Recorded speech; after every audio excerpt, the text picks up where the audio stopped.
MLA GK ವೆಂಕಟಶಿವಾರೆಡ್ಡಿರವರು ಕಶೆಟ್ಟಪಲ್ಲಿ ಗ್ರಾಮದ ಸರ್ಕಾರಿ ಉನ್ನತೀಕರಿಸಿದ ಹಿರಿಯ ಪ್ರಾಥಮಿಕ ಶಾಲೆ 2025 ಮತ್ತು 26ನೇ ಸಾಲಿನ ಶಾಲಾ ವಾರ್ಷಿಕೋತ್ಸವ ದರ್ಪಣ್ ಕಾರ್ಯಕ್ರಮ ಗೌರವಾನ್ವಿತರು ಉದ್ಘಾಟನೆ ವಿಧಾನ ಪರಿಷತ್ ಸದಸ್ಯರು ಇಂಚರ ಗೋವಿಂದರಾಜ್ ಅಧ್ಯಕ್ಷತೆ ಶಾಸಕರು ಜಿಕೆ ವೆಂಕಟಶಿವಾರೆಡ್ಡಿ ಡಾ ಧನಲಕ್ಷ್ಮಿ ಮೇಡಂ ಮಾಜಿ ಜಿಲ್ಲಾ ಪಂಚಾಯಿತಿ ಅಧ್ಯಕ್ಷರು ತೂಪಲ್ಲಿ ನಾರಾಯಣಸ್ವಾಮಿ ಹಾಗೂ ಸ್ಫೂರ್ತಿದಾಯಕ ಭಾಷಣ ಡಾ ಎನ್ ಶಿವರಾಮರೆಡ್ಡಿ ಡಾ ಬಿ ದೇವಪ್ಪ ನಿವೃತ್ತ ಶಿಕ್ಷಕರು N Reddappa professor Dr GS Palakshamurthy ಹಾಗೂ ಶಿಕ್ಷಕರು ಜೆಎನ್ ಪ್ರವೀಣ್ ಕುಮಾರ್ ಸಹ ಶಿಕ್ಷಕರು AM Shyamala madam Anitha D M madam Varalakshmi madam ರವರು ಈ ದಿನ ಕಾರ್ಯಕ್ರಮದಲ್ಲಿ ವಿದ್ಯಾರ್ಥಿ ಮತ್ತು ವಿದ್ಯಾರ್ಥಿನಿಯರು ಹಾಗೂ ಪೋಷಕ ವೃಂದದವರು ಊರಿನ ಗಣ್ಯರು ಹಿರಿಯರು ಜನಸಾಮಾನ್ಯರು ಭಾಗವಹಿಸಿದ್ದರು. ಶಾಲಾ ವಾರ್ಷಿಕೋತ್ಸವ ಕಾರ್ಯಕ್ರಮದಲ್ಲಿ ವಿದ್ಯಾರ್ಥಿಗಳ ಸಾಂಸ್ಕೃತಿಕ ವೇಷಭೂಷಣಗಳು ಮತ್ತು ಭಾಷಣ ಜನರ ಮನಸ್ಸು ಸಂತೋಷ ವ್ಯಕ್ತಪಡಿಸಿದರು. ಈ ಸಮಯದಲ್ಲಿ ಗೌರವಾನ್ವಿತ ಶಾಸಕರು ಶಾಲೆಯ ಅಭಿವೃದ್ಧಿ ಹಾಗೂ ವಿದ್ಯಾರ್ಥಿಗಳ ಮುಂದಿನ ಜೀವನದಲ್ಲಿ ಸಮಾಜದಲ್ಲಿ ಮಾದರಿಯಾಗಬೇಕು, ಫಲಿತಾಂಶ ಹೆಚ್ಚಿನ ರೀತಿ ವಿದ್ಯಾರ್ಥಿಗಳು ಪಡೆದು ಪೋಷಕರಿಗೆ ಮತ್ತು ಶಿಕ್ಷಕ ವೃಂದದವರಿಗೆ ಸಂತೋಷ ವ್ಯಕ್ತಪಡಿಸಬೇಕು. ಗಣ್ಯರಿಗೂ ಮತ್ತು ವಿದ್ಯಾರ್ಥಿಗಳಿಗೆ ಸನ್ಮಾನ, ಎಲ್ಲರಿಗೂ ಊಟದ ವ್ಯವಸ್ಥೆ ಹಮ್ಮಿಕೊಂಡು ಶುಭ ಕೋರಿದರು. ಮತ್ತೆ ನೀವೆಲ್ಲ ಕೂಡ ಉತ್ತಮ ಪ್ರಜೆಗಳಾಗಬೇಕು. ಮತ್ತೆ ನೀವೆಲ್ಲ ಕೂಡ ವ್ಯಾಯಾಮನೂ ಅಷ್ಟೇ ಅವಶ್ಯಕತೆ ಇದೆ. ನಿಮಗೆಲ್ಲ ಕೂಡ ನಿಮಗೆಲ್ಲ ಮಾನಸಿಕವಾಗಿ ಮತ್ತೆ ದೈಹಿಕವಾಗಿ ನೀವೆಲ್ಲ ಕೂಡ ಚೆನ್ನಾಗಿ ಆಗಬೇಕಾದ್ರೆ ಎಕ್ಸರ್ಸೈಸು ಬೇಕು. ನಾನು ದಿನನಿತ್ಯನೂ ಇಷ್ಟು ವಯಸ್ಸಾದರೂ ಕೂಡ ನಾನು ಎಕ್ಸರ್ಸೈಸ್ ಮಾಡ್ತೇನೆ. ಏನು ಯೋಗ ಮಾಡ್ತೇನೆ. ಮೊದಲು ಶಟ್ಲ್ ಆಡ್ತಾ ಇದ್ದೆ, ಮತ್ತು ವಾಲಿಬಾಲ್ ಆಡ್ತಾ ಇದ್ದೆ. ಇವೆಲ್ಲ ಇತ್ತು. ಇವತ್ತು ಅದಕ್ಕೋಸ್ಕರ ಆರೋಗ್ಯ ಚೆನ್ನಾಗಿದೆ ಇಷ್ಟು ವಯಸ್ಸಾದರೂ.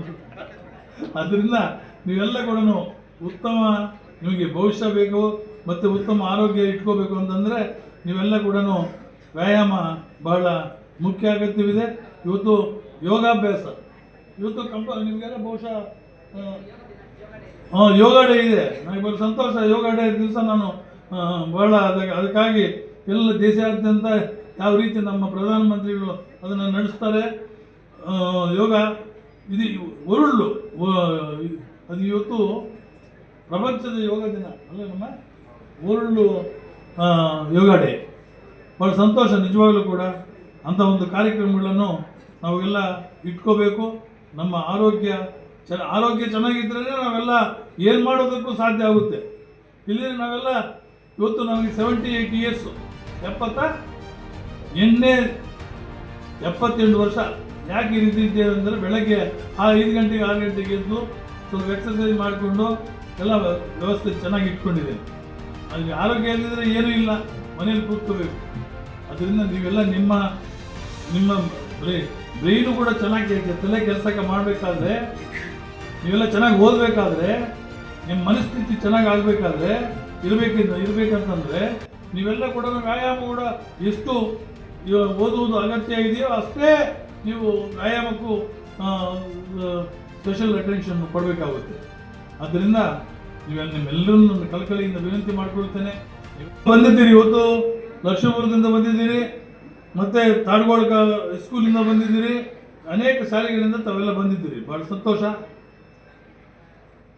ನೀವೆಲ್ಲ ಕೂಡ ಎಲ್ಲ ಹಳ್ಳಿಗಳಿಂದ ಬಂದಿರತಕ್ಕಂಥ ಮಕ್ಕಳು. ನಿಮ್ಮ ತಂದೆ ತಾಯಿಯಂದಿರು ಭಾಳ ಪ್ರೀತಿ ವಿಶ್ವಾಸ ಇಟ್ಕೊಂಡು ನಮ್ಮ ಮಕ್ಕಳು ದೊಡ್ಡ ಇಂಜಿನಿಯರ್ಸ್ ಆಗಬೇಕು, ಡಾಕ್ಟರ್ಸ್ ಆಗಬೇಕು, ಉತ್ತಮ ಪ್ರಜೆಗಳಾಗಬೇಕು ಅಂತ ನಾನಾ ಯೋಚನೆಗಳನ್ನು ಇಟ್ಕೊಂಡಿರ್ತಾರೆ ನಿಮ್ಮ ಭವಿಷ್ಯದ ಬಗ್ಗೆ. ಸೊ ಆದ್ದರಿಂದ ನೀವೆಲ್ಲ ಕೂಡ ಮತ್ತೆ ಶಾಲೆಗೆ ಕೀರ್ತಿ ತರಬೇಕು, ನಿಮ್ಮ ಅಧ್ಯಾಪಕರಿಗೆ ಕೀರ್ತಿ ತರಬೇಕು, ನಮಗೆಲ್ಲ ಕೂಡ ತಾಲ್ಲೂಕಿಗೆ ಕೀರ್ತಿಯನ್ನು ತಡಿಬೇಕು. ಇವತ್ತು ನೋಡಿ, ನಮ್ಮ ತಾಲ್ಲೂಕಲ್ಲಿ SLCಯಲ್ಲಿ ಕೆಲವಾರು ವರ್ಷಗಳಿಂದ ಪ್ರಥಮ ಸ್ಥಾನ ಜಿಲ್ಲೆಯಲ್ಲೇ ಪ್ರಥಮ ಸ್ಥಾನ ಬರ್ತಾ ಇದೆ. ನಮ್ಮ ತಾಲೂಕಪ್ಪ ಫಸ್ಟ್ ಪ್ಲೇಸ್ ಬರ್ತಾ ಇದೆ. ಬಹಳ ಸಂತೋಷ. ಎಲ್ಲರನ್ನೂ ಕೂಡ ನಾನು ಈ ಸಂದರ್ಭದಲ್ಲಿ ಅಭಿನಂದಿಸುವುದು ನನ್ನ ಆದ್ಯತೆಯ ಕರ್ತವ್ಯ. ಇಟ್ಕೋಬೇಕು. ಮತ್ತೆ ಎಲ್ಲ ನಿಮ್ಮ ಇವತ್ತು ನಮಗೆಲ್ಲ ಇವತ್ತು ತಾಲೂಕಿಗೆ ನೀವೆಲ್ಲ ಗೌರವ ತರಬೇಕು, ಒಳ್ಳೆ ಡಿಸ್ಟಿಂಕ್ಷನ್ ತಂದು ನಿಮ್ಮ ಶಾಲೆಗೆ, ನಿಮ್ಮ ಹೆಡ್ ಮಾಸ್ಟರ್ಗೆ, ನಿಮ್ಮ ಅಧ್ಯಾಪಕ ಬಂಧುಗಳಿಗೆ ಮತ್ತು ನಿಮ್ಮ ಈ ಊರಿನ ಗ್ರಾಮಸ್ಥರಿಗೆ ಇಷ್ಟೆಲ್ಲ ನಿಮಗೆಲ್ಲ ಅರೇಂಜ್ಮೆಂಟ್ಸ್ ಮಾಡಿಕೊಟ್ಟಿದ್ದಾರೆ. ಬಹುಶಃ ಗ್ರಾಮಸ್ಥರ ಹೆಚ್ಚಿನ ಒಂದು ನೆರವು ನಿಮಗೆ ಸಿಗಿದೆ ಅಂತ ಕಾಣಿಸುತ್ತೆ ಅಲ್ವಾ? ಏನಿಲ್ವಾ?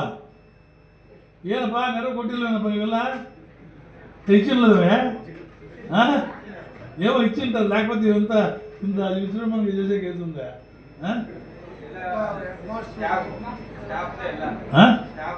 ನೀವೇನು ಕೊಟ್ಟಿಲ್ವಾ ರಾಮು? ಅಲ್ಲ, ನಾವು ಆದಷ್ಟು ಕಾಂಟ್ರಿಬ್ಯೂಟ್ ಮಾಡಬೇಕು, ಇವತ್ತು ನನ್ನ ಗ್ರ್ಯಾಂಟಲ್ಲಿ ನಾನು ಒಂದು ಮಾತು ಹೇಳೋದಕ್ಕೆ ಹೇಳ್ತೇನೆ.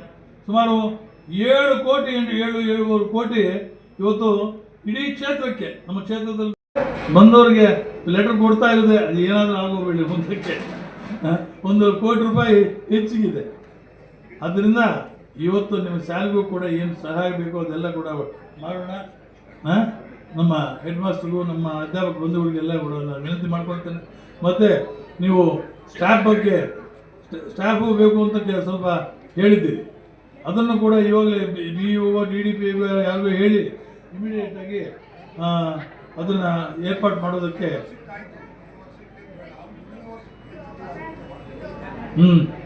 ಏರ್ಪಾಡು ಮಾಡೋಣ.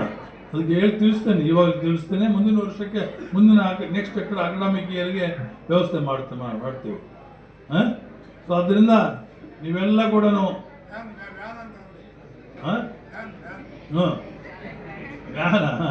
ವ್ಯಾನು MLC ಸಾಹೇಬರು ಈ ಊರಿನ ಅಳಿಯಂದಿರು ಬ್ಯಾಕ್ ಇದೇ ಸ್ಟೇಜ್ ಮೇಲೆ 10ನೇ ಕ್ಲಾಸ್ ಮಕ್ಕಳಿಗೆ ಒಂದು ಇನ್ಸ್ಪಿರೇಷನ್ ಕೊಟ್ಟಿದ್ದೆ. ಇವಾಗ ಅದೇ ಮಗುವಿನ ಮುಖಾಂತರ ಕೇಳಿದೆ, ನಾನು ಯಾರಿಗೆ ಟೀಚ್ ಮಾಡ್ತಾ ಇರ್ತೀನೋ ಅವ್ರ ಹತ್ರ ನಾನು 95% ಕಲಿತೀನಿ ಅಂತ ಬಿಟ್ಟು ಇವತ್ತು ಮಧ್ಯಾಹ್ನ ಮತ್ತೆ ನಿಮ್ಗೆ ಇನ್ಸ್ಪೈರ್ ಮಾಡಕ್ಕೆ ಅದೇ ಸಾರಿ ಈ ಸ್ಟೇಜ್ ಮತ್ತೆ ಬರ್ತಾ ಇದ್ದಾರೆ. ಆಯ್ತಾ? ಅದೇ ಮಾತು ಅವ್ರಿಗೆ ಹೇಳಿದ್ರು, ನಾನು ಟೀಚ್ ಮಾಡಿದ್ರೆ ನಾನು 100% ಕಲಿತೀನಿ ಅಂತಕ್ಕಂಥದ್ದನ್ನ ಅವ್ರು ಮಾತುಗಳು ಹೇಳಿದ್ದಾರೆ. ಮತ್ತೆ ಇವತ್ತು ಅದನ್ನೇ ಹೇಳ್ತಿದ್ದಾರೆ. ಯಾಕೆ ನಾವು ಹೇಳ್ತೀವಿ ಅನ್ನೋದನ್ನ ಅರ್ಥ ಮಾಡ್ಕೋಬೇಕು. ಇಷ್ಟು ಒಂದು ಕೆಲವೇ ಮಾತುಗಳನ್ನ ಹೇಳೋದಕ್ಕೆ ನಾನು ಇಷ್ಟಪಟ್ಟಿದ್ದೀನಿ. ಆಯ್ತಾ? ನೀವು ಬಂದು ಈ ಮಕ್ಕಳನ್ನ ಇನ್ಸ್ಪೈರ್ ಮಾಡಿದ್ದೀರಾ. ನಿಮಗೆ ನನ್ನ ಒಂದು ವೈಯಕ್ತಿಕವಾಗಿ ನಾನು ತುಂಬ ಹೃದಯದ ಧನ್ಯವಾದಗಳನ್ನ ಅರ್ಪಿಸ್ತಾ ಇದ್ದೀನಿ ಮೇಡಮ್. ತುಂಬಾ ಥ್ಯಾಂಕ್ ಯು ಮೇಡಮ್. ಯಾಕೆಂದ್ರೆ ಅವ್ರು ಹೇಳೋದ್ರಲ್ಲಿ ಸಣ್ಣ ಸಣ್ಣ ವಿಷಯಗಳಿರ್ಬೋದು, ಆದ್ರೆ ಅದನ್ನ ಸ್ವಲ್ಪ ಅರ್ಥ ಮಾಡ್ಕೊಂಡ್ರೆ ತುಂಬಾ ಇದೆ. ಆಯ್ತಾ? ಆಯ್ತು. Just we have all of you, with you we have lunch ಎಲ್ಲ ಬಳಸಬೇಕು. ಆಯ್ತಾ? ಪ್ರತಿ ಸಾರಿ ನಿಮ್ಗೆ ಅರ್ಥ ಆಯ್ತಾ ಅಂತ ಕೇಳ್ತಿದ್ದಾರೆ. ನಾವು ಜಸ್ಟ್ ಒಂದು ವರ್ಡ್ ಅರ್ಥ ಆಯ್ತು ಅಂದ್ರೆ ಆಯ್ತು, ಇಲ್ಲ ಅಂದ್ರೆ ಇಲ್ಲ ಅಂತ ಹೇಳೋದು. ಇಲ್ಲ ಅಂದ್ರೆ ಮುಗಿದೋಯ್ತು, ಇಲ್ಲ ಅಂದ್ರೆ ಮತ್ತೆ ಇನ್ನೊಂದ್ಸತಿ ಅದನ್ನ ಹೇಳೋದಕ್ಕೆ ಪ್ರಯತ್ನ ಮಾಡ್ತಾರೆ. ಇವಾಗ ನಾವು ಇಲ್ಲೇ ಅಂದಿದ್ವಿ, ನಿಮ್ಮ ಮಾಸ್ಟ್ರು ಒಂದು ಥಿಯರಿ ಅಥವಾ ಒಂದು ಲೆಕ್ಕವನ್ನ ಸ್ಟೆಪ್ ಬೈ ಸ್ಟೆಪ್ ಬಿಡಿಸ್ತಾ ಇರ್ಬೇಕಾದ್ರೆ ಅಂಡರ್ಸ್ಟುಡ್ ಎಸ್ ಸರ್ ಅಂತ ಹೇಳಿದ್ರೆ they will continue. No sir ಅಂದ್ರೆ ನೆಕ್ಸ್ಟ್ ಅಗೇನ್ ಇಂಟು ಬ್ಯಾಕ್ವರ್ಡ್ ಅಲ್ವಾ? ನಮ್ಮ ಮಾಸ್ಟರ್ ನಾವು ಹಿಂಗೆ ಇದೀವಿ ಅಂತ ಹೇಳಿದ್ರೆ ಆ ಮಾಸ್ಟರ್ ಹೆಂಗ್ ಮಾಡೋದು, ಲೆಕ್ಕ ಮಾಡೋದು ಹೆಂಗೆ? ಇನ್ನೊಬ್ಬ ಮೇಡಮ್ ಸೋಷಿಯಲ್ ಹೆಂಗ್ ಮಾಡೋದು ನಿಮ್ಗೆ ಅಲ್ವಾ? ಜಸ್ಟ್ ಇಂಟರಾಕ್ಟ್ ಆದ್ರೆ, ನಾವು ಒಬ್ಬರಿಗೊಬ್ಬರು ಸಹಕಾರ ಕೊಟ್ಕೊಂಡ್ರೆ ಏನಾಗತ್ತಪ್ಪ ಅಂದ್ರೆ ನಮ್ಮ ಬೆಳವಣಿಗೆ ಇನ್ನೂ ಚೆನ್ನಾಗಿ. Success is also there is no full stop for success also. Mahesh Babu ಯಾವ್ದೋ ಮೂವಿಯಲ್ಲಿ ಹೇಳ್ತಾರಲ್ಲ, yes or no? There is no full stop for success.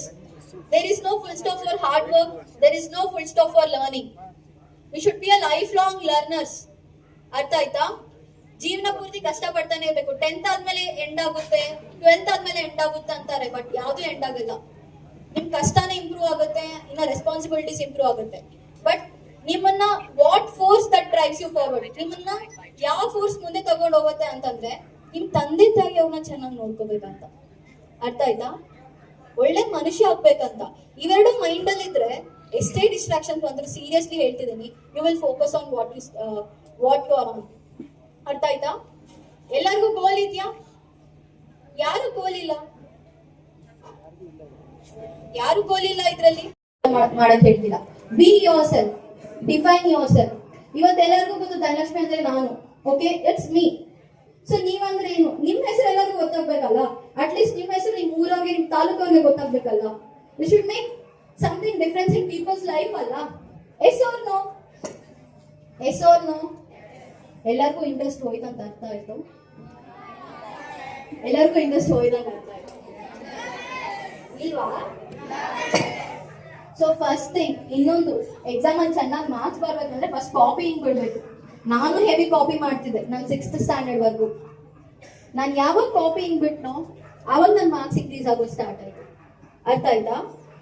C, no matter you be a teacher, doctor, engineer, farmer, anything you can be in the world. ನಿಮ್ career ಅವನೇ ಆಗಿರ್ಬೋದು, ತುಂಬಾ ತಪ್ಪದ actually. ನಮ್ಮ madam ಅವ್ರ ಮುಂದೆ ಎಕ್ಸ್ಟ್ರೀಮ್ಲಿ ಸಾರಿ ಮೇಡಮ್. ಓಕೆ, ಅವ್ರ father ಬಂದು ಒಂದು ಸ್ಟ್ರೀಟ್ ಲೈಟಲ್ಲಿ ಲೈಟ್ಗಳಾಗ್ತಕ್ಕಂಥವ್ರು, ಆಯ್ತಾ? ಅಂಥವ್ರ ಮಕ್ಕಳು ಏಮ್ಸ್ ಅಲ್ಲಿ ಟಾಪ್ ರ್ಯಾಂಕಿಂಗ್ ಬರ್ತಾರಂದ್ರೆ ನಮ್ಮ ತಂದೆ ತಾಯಿ ಹೇಗಿದ್ದಾರೆ, ನಾವು ಬರೋಕ್ಕಾಗಲ್ವಾ ಅಂತಕ್ಕಂಥದ್ದನ್ನ ಅವ್ರ ಮಾತುಗಳಲ್ಲಿ ನಿಮ್ಗೆ ತಿಳಿಸ್ಕೊಟ್ಟಿದ್ದಾರೆ ಅಷ್ಟೇ, ಆಯ್ತಾ? ಅದನ್ನ ಅರ್ಥ ಮಾಡ್ಕೊಳ್ಳಿ. ನೋಡಿ, ಅವ್ರ ತಾತ ಪಕ್ಕದಲ್ಲೇ ಇದ್ದಾರೆ. ಆಕ್ಚುಲಿ ಅವ್ರ ತಾತನಿಗೂ ನನಗೂ ಅವಿನಾಭಾವ ಸಂಬಂಧ ಇದೆ, ಬೇಕಾದ್ರೆ ಕೇಳಿ, ಆಯ್ತಾ? ಅವ್ರ ಮೊಮ್ಮಗಳು ನನಗೆ ಗೊತ್ತಿರಲಿಲ್ಲ ಇಷ್ಟೊತ್ತು, ಈಗಲೇ ನನಗೂ ಗೊತ್ತಾಗಿದ್ದು. ನಾನು ಲಾಸ್ಟಲ್ಲಿ ನಿಂತ್ಕೊಂಡಿದ್ದೆ. ಇಷ್ಟು ಮಕ್ಕಳನ್ನ ಇನ್ಸ್ಪೈರ್ ಮಾಡ್ಬೇಕಂದ್ರೆ ಆ ಹುಡುಗಿ ಇರ್ತಕ್ಕಂಥ ಒಂದು ಮಾತುಗಳಲ್ಲಿ ಚಿಕ್ಕದಾಗಿರ್ಬೋದು, ಬಟ್ ಇನ್ನೂ ಇನ್ಸ್ಪೈರ್ ಮಾಡೋದಕ್ಕೆ ನಾನಾ ಮಾತುಗಳಿರ್ತವೆ. ಬೈ ಎಕ್ಸ್ಪೀರಿಯನ್ಸ್ ಯಾವಾಗಲೂ, ಅಂದ್ರೆ ಒಂದು ಕೆಲಸ ಮಾಡ್ತಾ ಇರ್ಬೇಕಾದ್ರೆ ಅವರ ಅನುಭವದ ಮಾತುಗಳನ್ನ ನಿಮ್ಗೆ ಯಾಕೆ ತಿಳಿಸ್ಕೊಡ್ತಾರಪ್ಪ ಅಂದ್ರೆ ಒಂದು ಬಳಸ್ಕೊಡೋಕೆ. ಯಾಕಂದ್ರೆ ನೀವು ಯಾವ ಸ್ಟೇಜಲ್ಲಿ ಇದ್ದೀರಾ, 10th ಅಲ್ಲಿ ಇದ್ದೀರಾ, ಹೆಂಗ್ ಓದ್ಬೇಕು ಅನ್ನೋದಕ್ಕೆ ಒಂದು ಸ್ವಲ್ಪ